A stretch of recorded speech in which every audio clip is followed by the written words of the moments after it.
Praise the Lord everyone. सबको जय मसीह की मैं बिलीव करती हूँ आप लोग ब्लेस्ड होंगे, आनंदित होंगे। खुदावन की रूह पाक आपके साथ होगी, उसका पवित्र आत्मा आज आपको छुएगा, आज़ाद करेगा और आज का वचन आपकी ज़िंदगियों में 1000 गुना फल लेके आएगा। आओ मैं उस पाक और पवित्र वचन को आपके लिए पढ़ती हूँ, जो वचन हमें परमेश्वर के दास अपोस्टल अंकुर यूसुफ नरूला जी द्वारा और परमेश्वर की दासी पास्टर सोनिया यूसुफ नरूला जी द्वारा दिया जाता है। आओ मैं उस पाक और पवित्र वचन को आप सभी के लिए पढ़ती हूँ। प्रभु की आज्ञा के बाहर ना आए, जैसे कि पवित्र बाइबल 2 शमूएल 6 की 2 आयत में लिखा है। तब दाऊद और जितने लोग उसके संग थे वे सब उठकर यहूदा के वाले नामक स्थान से चले कि परमेश्वर का वह संदूक ले आए, जो करूबों पर विराजने वाले सेनाओं के यहोवा का कहलाता है। हालेलुया, आमीन।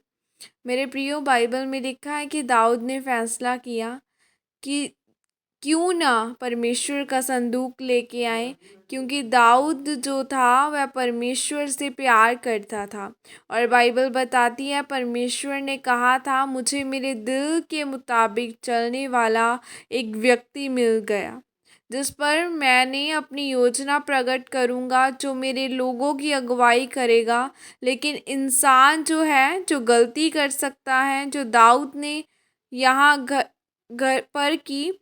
आप जानते हैं कि पवित्रताई बहुत लोग बोलते हैं।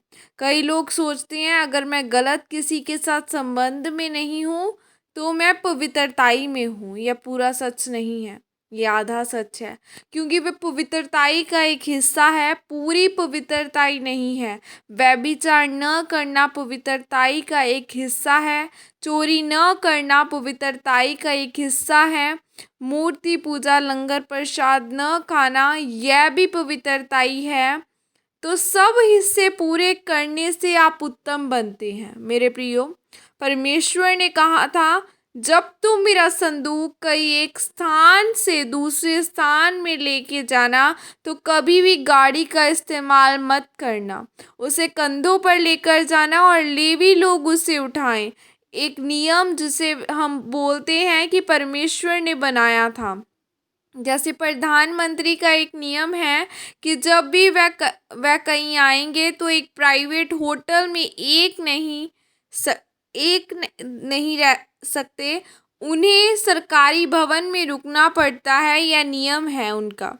प्रभु ने नियम बनाए हैं, जब वे नियम टूटते हैं तो वह व्यक्ति जितना मर्जी ऊंचा नीचा क्यों ना हो, उसे सज़ा मिलती है। और बाइबल बताती है, जब परमेश्वर का संदूक एक नई गाड़ी पर चढ़ाया, क्योंकि दाऊद सोचता था कि मैं परमेश्वर से प्यार करता हूँ, इतना गाड़ी में ले जाना अनुमति नहीं थी।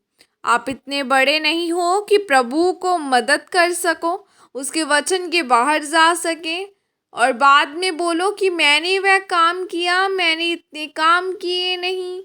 जो नियम बनाया गया है उस नियम के अनुसार परमेश्वर को चाहिए। और बाइबल कहती है 2 शमूएल 6 की 6 से 8 में लिखा है, पहली दाऊद की गलती यह थी कि जब परमेश्वर ने कहा था कि तुम संदूक को कंधों पर लेकर जाओगे, गाड़ी में लेकर नहीं जाओगे, वह गाड़ी हाँक रहे थे और बैलों ने ठोकर खाई और संदूक गिरने लगा और उजा के हाथों से पकड़कर संदूक थाम लिया। अब उत्तेजित होकर उसने अच्छा किया। अगर परमेश्वर का संदूक नीचे गिरता तो एक बुरी बात थी।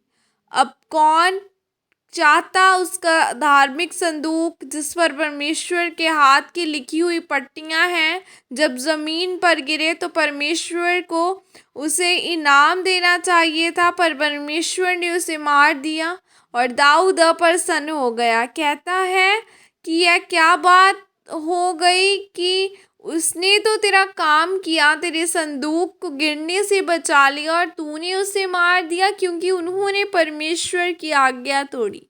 मेरे प्रियो, जब भी आप पवित्रताई से बाहर आएंगे तो आप जितने मर्जी नैतिकता रूप से, सामाजिक रूप से, मानसिक रूप से सही क्यों ना हो, अगर परमेश्वर का वचन गलत ठहरता है तो आप गलत हो। उजा ने भी उसे मदद करने की कोशिश की। एक इंसान की इतनी हैसियत नहीं है कि वह प्रभु की मदद कर सके। प्रभु का काम रुक गया था। मैंने झूठ बोल दिया। ऐसा काम जो झूठ बोलकर चालू करें वह नहीं बोलना चाहिए। प्रभु की मर्जी के अलावा ज़्यादा कुछ नहीं करना है। आमीन। यह प्रार्थना आपके द्वारा की जाए। सर्वशक्तिमान परमेश्वर, इस वचन के लिए पिता मैं आपका धन्यवाद करती हूँ और मैं प्रार्थना करती हूँ कि मेरे जीवन में मेरी नहीं आपकी मर्जी पूरी हो। आप मुझे अनुग्रह दे। प्रभु यीशु मसीह के सामर्थ्य नाम में मांगती हूँ। आमीन। हालेलुया। अपनी ज़िंदगियों में खुदावन की मर्ज़ी को मांगो, क्योंकि जब हम पवित्रताई से बाहर जाते हैं, हम अपनी योजनाएं बना लेते हैं और हम कहते हैं कि ऐसा क्यों हो रहा है, हम क्वेश्चन करने स्टार्ट कर देते हैं।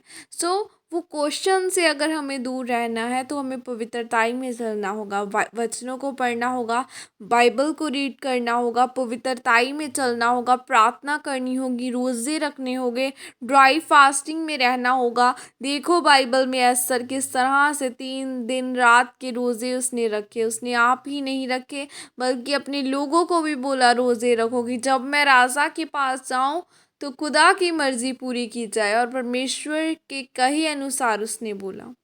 आज आप तैयार रहें खुदा की महिमा करने के लिए। वो आपको ऊंचा करेगा जब आप पवित्रताई में चलेंगे। God bless you all. Praise the Lord. जय मसीह की सबको।